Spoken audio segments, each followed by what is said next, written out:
lo naif gitu, gue sebut begitu, lo terima gak itu? Gue terima banget. Gue anggap gue naif pada saat itu.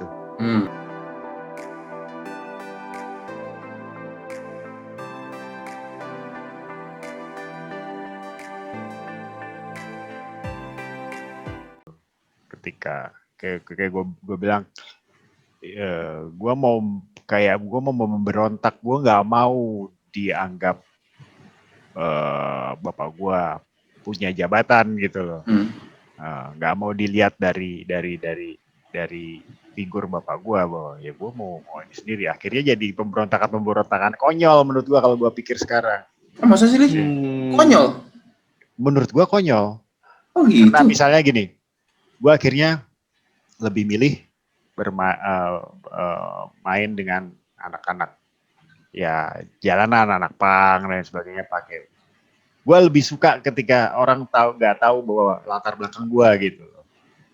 Gue lebih suka dikenal begitu taunya belakangan. Lu anaknya jenderal ternyata, lu anaknya itu. Gue lebih suka gue nggak nampilin itu. Padahal sebenarnya kan konyol, maksudnya kalau dibilang privilege, ya nggak ada salahnya sih. Gue manfaatin sedikit. Enggak, titik apa yang membuat lo merasa konyol gitu? Apa yang lo lakuin itu dengan pergaulan kok jadi konyol? Titik apa itu? Ya harusnya gue nggak gitu-gitu banget gitu loh. Bukan, maksud gue gini, sorry nih, misalnya gini, lo merasa oke, gue seharusnya dapat privilege walaupun sedikit gitu. Kemudian setelah lo menjalani apa yang lo putusin sendiri, tidak bergantung, kemudian kok usaha gue nggak profitable ya, nggak untung. Padahal kalau gue kemarin manfaatin privilege itu, jangan-jangan lebih beruntung. Begitu? Bukan? Bukan penyesalan di situnya, tapi lebih ke penyesalan. Gue seharusnya dengan privilege kayak gitu, gue punya kesempatan untuk bergaul dengan orang-orang yang jaringan. Gue terlalu rebelnya terlalu buta gitu loh menurut gue. Maksudnya nggak strategis, gue nggak mikir ke depannya tuh. Harusnya gue punya jaringan yang lebih bagus daripada sekarang gitu. Gitu. Ya saat itu kan beda lah, nggak terpikir sejauh itu kan. Ya. Kalau gue sebut Anda naif, Anda terima nggak? Gimana? Lo naif gitu, gue sebut begitu, lo terima nggak itu? Gue terima banget. Gue anggap gue naif pada saat itu.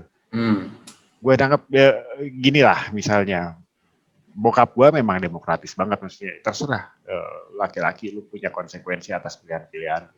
Tapi nyokap gue kan masih udahlah masuk Akmil, kan punya akses juga. Enggak, gue nggak mau. Gue benar-benar menolak itu hanya semata-mata karena gue nggak mau dibilang lu masuk sini kan karena bokap lo, gitu loh. Hanya sekedar itu gitu loh. Kalau gue anggap konyol karena ya kalau memang gue punya potensi dan kemampuan, kenapa enggak gitu pada saat itu. Itu aja sih. Ya anggaplah kayak gitu, Akmil, Taruna Nusantara atau apa. Lalu kasih contoh konkret dong. Enggak, sekarang pertanyaan dibalik, kalau benar lo ternyata kemarin masuk Akmil dan lulus, itu benar memang sesuatu yang lo ingin gitu. Akmil nih, konkretnya Akmil misalnya. Gini, balik lagi ke awal. Mungkin kalau misalnya gue nggak punya pemikiran yang akhirnya gue ngeblok sesuatu yang berhubungan sama orang tua gue, mungkin gue punya passion di situ. Gue dari kecil hobi olahraga. Gue dari kecil hobi untuk ya gue main di halang rintangnya tentara dan lain sebagainya gitu loh.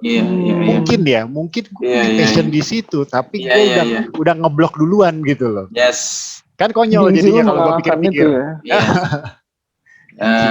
Kalau kita tarik itu jadi simulasi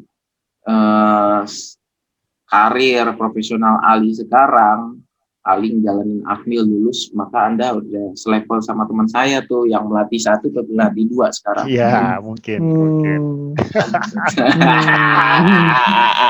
Melatih 1, melatih 2. No regret kalau kata bahasa Inggrisnya, no regret. Tidak ada No regret. No regret. Ya, cuma memang penting. Kita nggak apa-apa sih mengevaluasi diri gini. Apa buat diri gue setidaknya. Nanti ke anak, nggak ada salahnya kita ngebimbing anak berdasarkan potensi yang kita lihat dari anak itu gitu. Ya. Karena anak itu kan nggak punya kemampuan untuk memilih, nggak punya kemampuan. Tapi nggak memaksakan ya. Anda cuma ngarahin. Anda ngarahin. Nah, ada orang tuanya pengacara besar, kemudian anak-anaknya jadi pengacara besar dan anak-anaknya happy. Kalau terpaksa beda kasus ya. Dan capable. Dia capable. Itu yang paling penting gitu loh. Capable. Dia sukses karena capable. Dia sukses karena capable. Dia sukses. Anak-anaknya juga sukses karena capable. Itu gue salut juga sama orang tuanya. Dia tahu aja anaknya arahnya kemana di sekolah ini. Dan nggak salah kan itu. Nah, konyol kuncinya capable, kuncinya sekali lu nggak capable, hujatan itu langsung muncul. Iya. Dan konyol, kalau kasus gua kan konyolnya karena gua cuman nggak mau dianggap bawa embel-embel sama orang tua, itu aja. Iya. Bukan berarti gengsi lu mengalahkan passion. Bukan berarti gua nggak capable. Ya mungkin kalau ada yang nanya, jangan-jangan ada nggak passion di situ? Mungkin dulu. Enggak, soalnya gue perlu menanyakan itu karena biar kita tahu lebih dalam aja dari lebih konkret aja. Karena kan tadi Ali, gue privilege apa gitu. Karena misalnya ngebayangin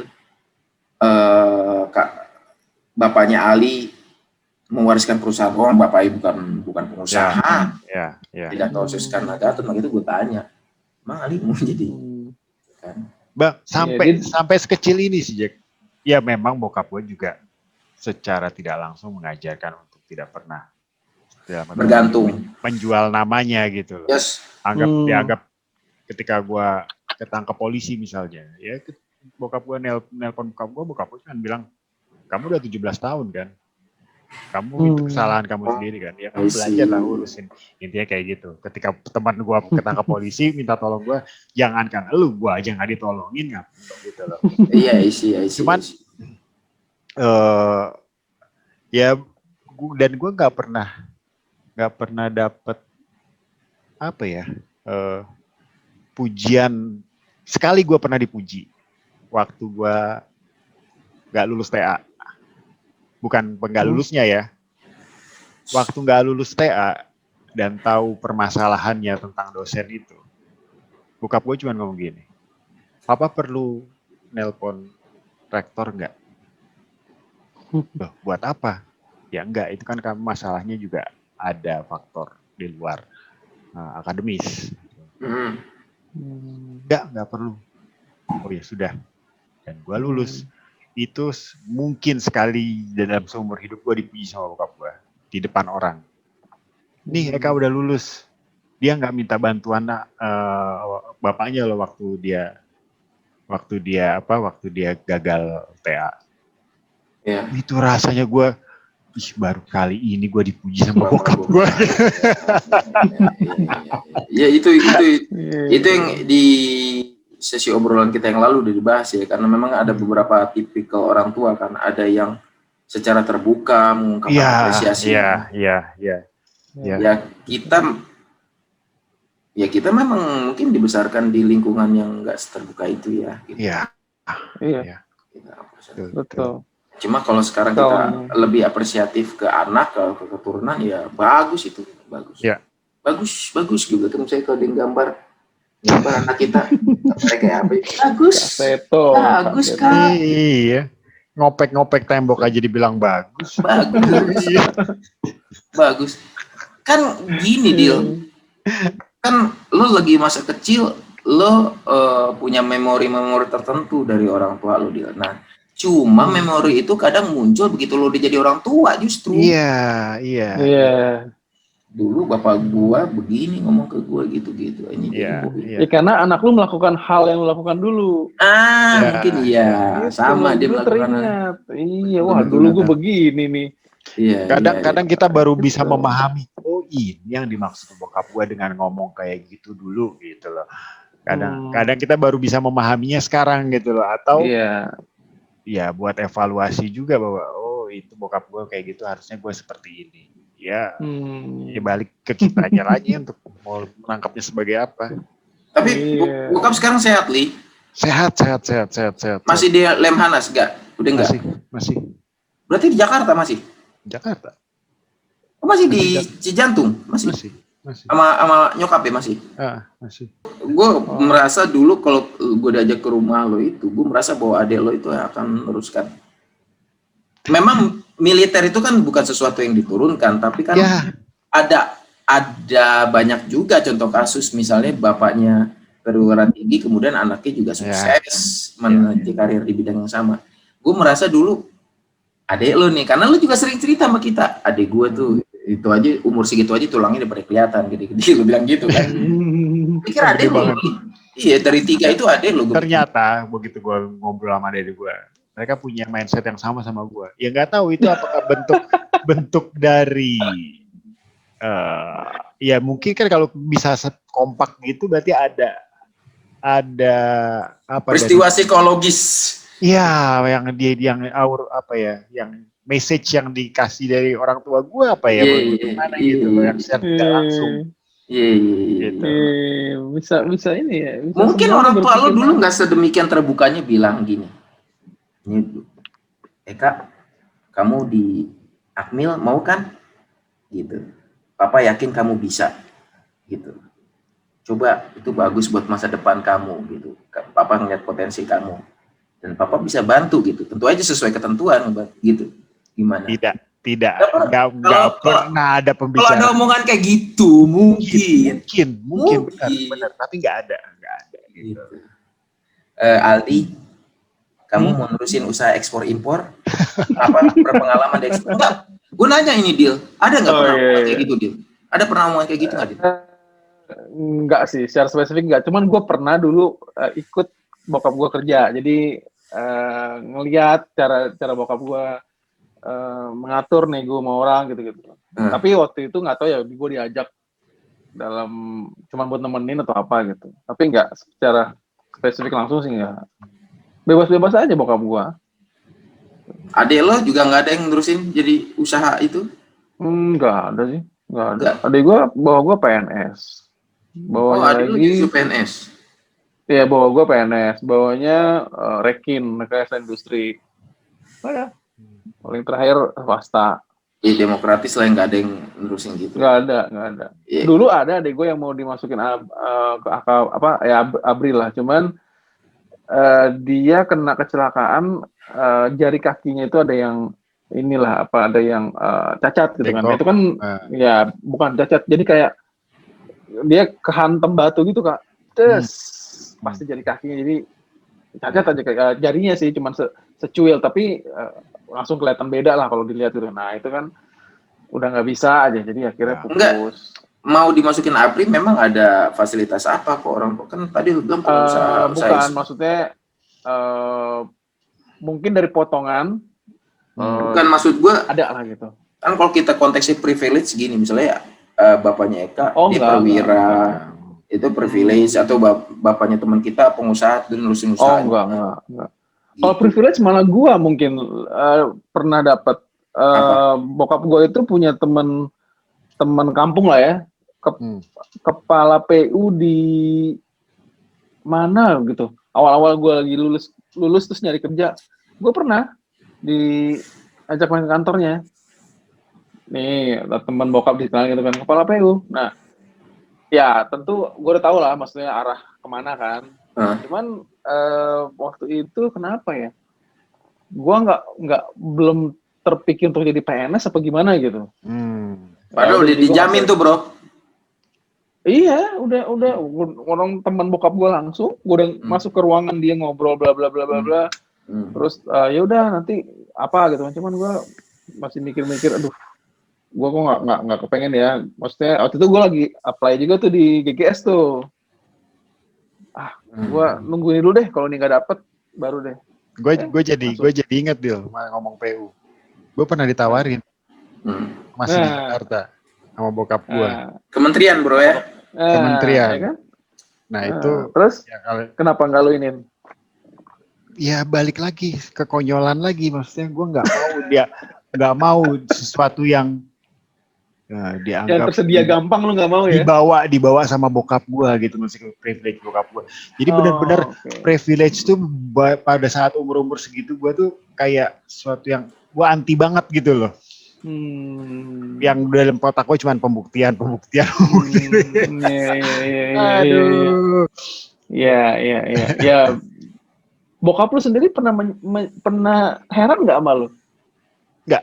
Maksudnya nggak pernah? Ya gue nggak tahu ya. Dia tidak dari pernah. Mulai lu SMA nggak mau dianggap anak ini, gaul lu sama anak pang, terus beranjak kuliah, beranjak nyari kerja. Setiap ini uluran bokap lu tuh selalu mentah misalnya gitu. Itu nggak pernah heran bokap lu? Nggak. Dan tidak sebanyak itu sih pasti bokap gue menawarkan. Okay. Waktu itu memang karena kalau kepala PU-nya itu anak didiknya bokap gue di Lemhanas. Ada privilege kayak gitu. Ya, benar. Kamu mau nggak ya dengan nada yang kamu mau nggak masuk PU? Enggak lah, udah enak di konsultan, cuma gitu doang. Tapi dalam otak gue tuh karena faktor itu doang gitu loh. Iya. Ya sudahlah, memang jalan hidup gue kayak begitu. Gue harus melakukan pembuktian sendiri gitu. PNS kan sekarang punya mekanisme sendiri yang transparan, yang lebih sistematis. Kayak zaman dulu orang bisa dicicilin di PNS gitu kan, sewaktu-waktu. Sekarang kan lebih sistematis. Tapi misalnya jadi tenaga kontrak. Lewat honorer dulu ya. Nah, sekarang misalnya tenaga kontrak tahunan itu. Di konteks gue kan justru karena orang tua gue justru pedagang kecil. Kalau malah orang tua gue sih, misalnya ibu gue sering bilang, dia nggak pengen anaknya jadi pedagang gitu kan. Iya, nggak ada, anaknya nggak jadi pedagang. Walaupun gue dari kecil bantu dagang gitu loh. Tapi gue juga kayaknya nggak punya bakat, dan ibu gue juga di satu sisi nggak pengen, doanya bukan itu, anak gue nggak mau jadi itu kan. Cuma memang kalau misalnya dari saudara dari saudara, misalnya kayak dari saudara gue datang sepupu jemput gue, jadi di awal-awal tamat kuliah tuh ini gue dibawa tuh ke tempat dia polisi, tapi kemudian dia sama keluarganya, dia keluarga istri maksudnya ya, dia circle-nya dia ada usaha lain, udah Jak jalanin ini. Nah, terus dia juga mau ngenalin gue ke temennya, entah mau dimasukin jadi apa karena gue bilang gini, gue bilang ijazah ketinggalan di Jakarta, balik dulu ya ke Jakarta, gue bilang. Kenapa? Padahal udah nganggur berapa lama, masih sombong dalam arti, masa gue nggak bisa. Kenapa lo nggak mau? Kenapa? Masa gue nggak bisa sih nyari kerja sendiri, gue harus dibantu orang kan gitu. Kayaknya gue pulang dari Riau, jadi sempat dikenalin keliling sama temen gue, mau dikenal sama saudara gue itu, mas buku gue, terus mau dikenalin channel dia. Gue bilang nggak mati, gue bisa nih sendiri. Kayaknya begitu pulang dari Riau itu kerja, begitu gue keterima, walaupun gajinya kecil, kerja pertama gue ambil. Karena gue ntar dia data lagi nanya tuh kan, lo masih nganggur kan, orang mau kenalin gitu kan, gue terima aja, gue bilang gitu kan. Itu kan gue nggak mau bilang itu songongnya kita sih, cuma memang itu cara kita sih, mungkin buktiin diri, proven gitu kan, buktiin diri gitu. Benar ya. Gue juga pernah ada pengalaman berikutnya, juga pernah ditawarin malah di Padang, Jack. PNS. Bukan PNS, di perusahaan apa gitu kan. Gue kalau gue tergantung gue sih, maksudnya gue kadang nggak begitu mempedulikan privilege atau apa, karena penting kalau gue bisa dan maksudnya gue tahu gue bisa, gue ambil. Nah waktu itu gue nggak bidangnya nggak cocoknya buat gue, udah. Tapi kalau misalnya itu cocok buat gue sih, nggak begitu, mungkin jarak ya, Padang itu mungkin agak kepikiran gue juga. Tapi kalau misalkan di Jakarta nih, gue mungkin akan gue ambil kalau gue bisa sih. Jadi gue, padahal lo cocok banget kerja di Padang, Dil, karena nama lo Caniago. Ya itu dia kan maksudnya, mau nggak di ini, bilang buset, gue lulus kuliah di Semarang, pulang-pulang ke Padang lagi. Aduh, ya itu pertimbangan sama. Jangan di sana dapat uni. Enggak, gue juga ngeliat tipe perusahaan bidang perusahaannya nggak sesuai. Ya nggak nggak deh, nggak relate lah sama gue, ya udah. Itu. Jadi kalau gue sih privilege itu nggak terlalu gue hindari banget. Cuman gue jujur sama diri gue sendiri, gue bisa nggak gitu. Kalau gue bisa, nggak masalah orang mau ngomong apa gitu. Toh gue bisa, capable. Tadi kan balik capable lagi. Gue sih nggak masalah ya. Gue makin kesini menyadari kalaupun ada orang yang kemudian menikmati privilege dari orang tua atau keluarganya, it's okay. Tadi kan balik lagi lo capable nggak? Pembuktiannya ya, gitu. Betul Gak? di situ. Cuma mungkin Ali, misalnya pada kasus Ali atau kasus Pendil itu, dia takut kalau dia ngambil keputusan ambil fasilitas itu, netizen pada nyinyir mungkin. Gua pikir netizen itu maksudnya orang teman-temannya ya, dulu kan belum ada medsos. Balik lagi, gue terlalu berpikir apa kata orang gitu. Itu hanya itu aja sih sebenarnya. Iya sih. Zaman kita itu kan emang itu tuh cukup kuat gitu. Lu kalau kerja di perusahaan bokap atau lu punya channel kan, waduh, sorotan itu kan kenceng gitu. Anda kan kalau ngelamar juga di akademi militer ditulis tuh nama bapak Anda, kemudian jabatannya apa gitu. Iya. Kemudian Ali itu udah berpikir nulis itu, nggak tahu, dia nggak mau misalnya tahu orang begitu dia ngelamar dia anaknya seorang perwira intelijen. Mau itu loh. Padahal kayak namanya ngelamar Akmil itu barangkali sebagian ya, gue nggak bilang sebagian, sebagian kecil, sebagian memang yang punya terah militer gitu loh. Iya.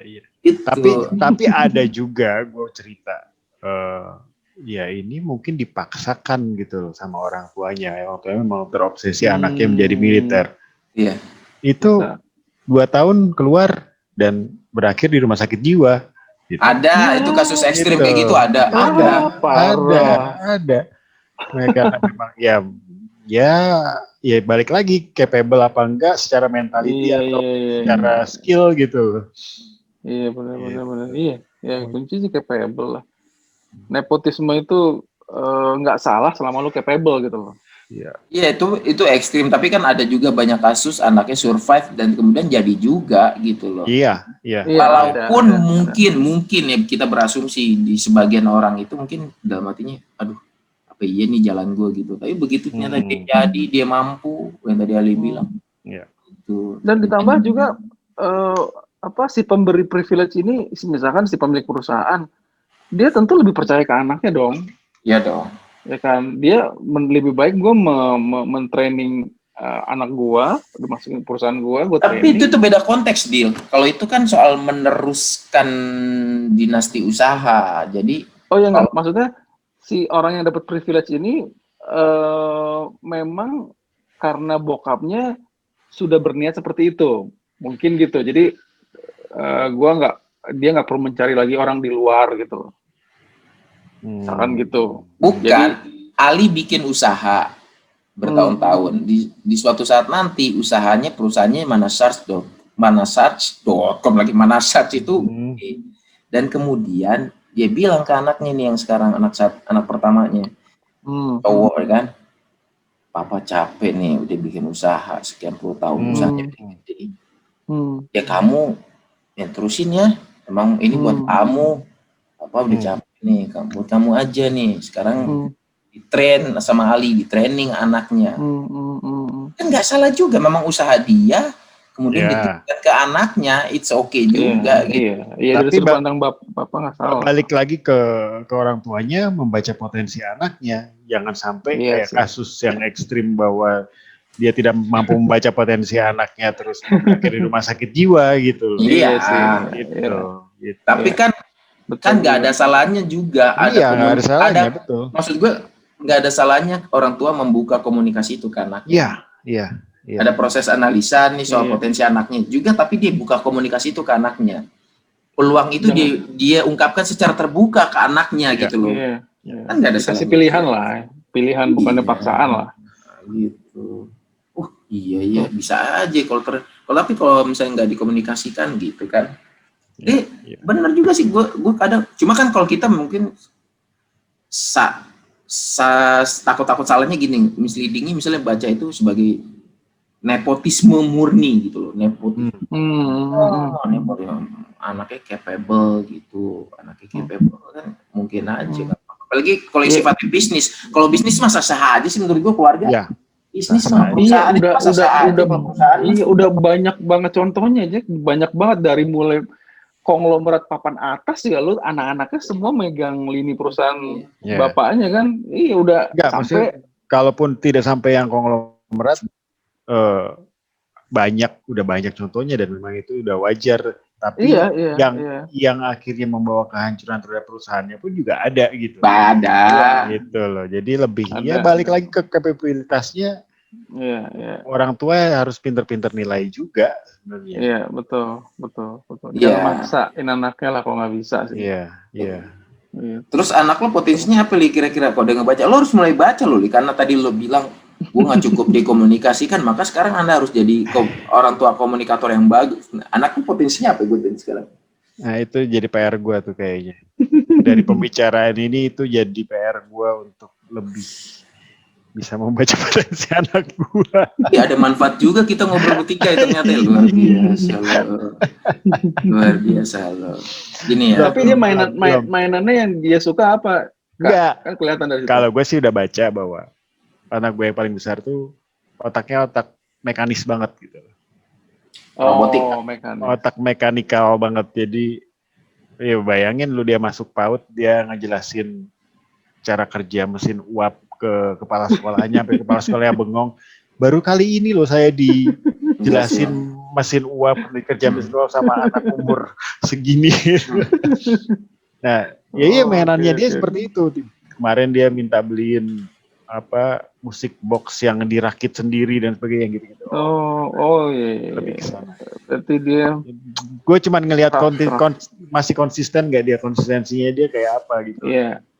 Betul. Tapi kan di luar sana ada orang tua yang gitu li, baru anaknya baru megang piano, udah jadi satu lagu nih. Gue sekolahin piano gitu. Ada loh yang kayak gitu, yang responnya cepet. Nah, orang tuanya. Kalau anak gue les piano, tapi gue nggak ngelihat dia punya bakat yang cukup di situ. Tapi gue lebih ngelatih tangannya dia karena dia kidal. I see. Gue cuma pengen ngelatih biar tangan kanannya nggak mati-mati banget gitu. Nulis tangan kiri berarti? Tangan kiri. Karena lo melihat Doni ya. Nah, maksud gue gini li, anak lo mekanis. Ini misalnya kita ngasih opsi, misalnya kita tipikal orang tua ngasih opsi-opsi. Kenapa nggak di sekolahin robotik, kan ada sekolah-sekolah robotik. Iya. Gitu loh. Belum sih, kalau menurut gue belum. Umur segini gue belum mau mengarahkan dia. Iya. Belum. Karena di luar sana kan ada yang kayak gitu ya, kalau kita lihat TV itu anaknya udah dimasukin sekolah robotik gitu. Kalau konsep yang kayak gitu lebih ke orang Cina ya biasanya. Maksudnya dia bener-bener dari kecil anaknya tuh sudah digembleng ke satu fokus gitu loh. Iya, betul. Memang sangat memang tipikal orang Cina kan passionate banget gitu terhadap suatu hal gitu. Iya. Gitu loh. Kalau kita membaca tipe-tipe orang tua, memang ada tipe orang tua yang kayak gitu. Misalnya anaknya misalnya mau dijadiin militer gitu misalnya. Dari kecil dia digembleng soal kesehatan, olahraga, bela diri. Betul. Gitu kan ada yang kayak gitu. Nah, pertanyaannya kita mau jadi orang yang tua gitu nggak gitu? Gue sih juga sama kayak Ali. Nah, faedahnya juga gue harus lebih cermat lagi nih gitu kan. Kita kan teori bisa, praktekin enggak. Kayak kemarin di podcast ada yang bilang gitu, sempet ya bapak-bapak ngomongin parenting, pengen nyaut tuh. Sebenarnya kita ngoceh doang Bu, sebenarnya lebih banyak mikirin ke mamanya gitu. Ya bawa gue Ali pasti sumbang saran soal anak gitu. Kita kadang memutuskan iya sih deal, tapi kita sebenarnya tidak bisa nafikin bahwa ibu itu memang punya kedekatan yang berbeda sama anak soal itu. Iya. Atensinya lebih betul, gini. Kalau ibu dia nggak banyak bicara, yaudah dia praktekin aja. Misalnya dia mau sekolah, dia nyekolahin, dia mau nganterin, dia nganterin. Itu tuh kalau tipikal ibu. Iya. Betul.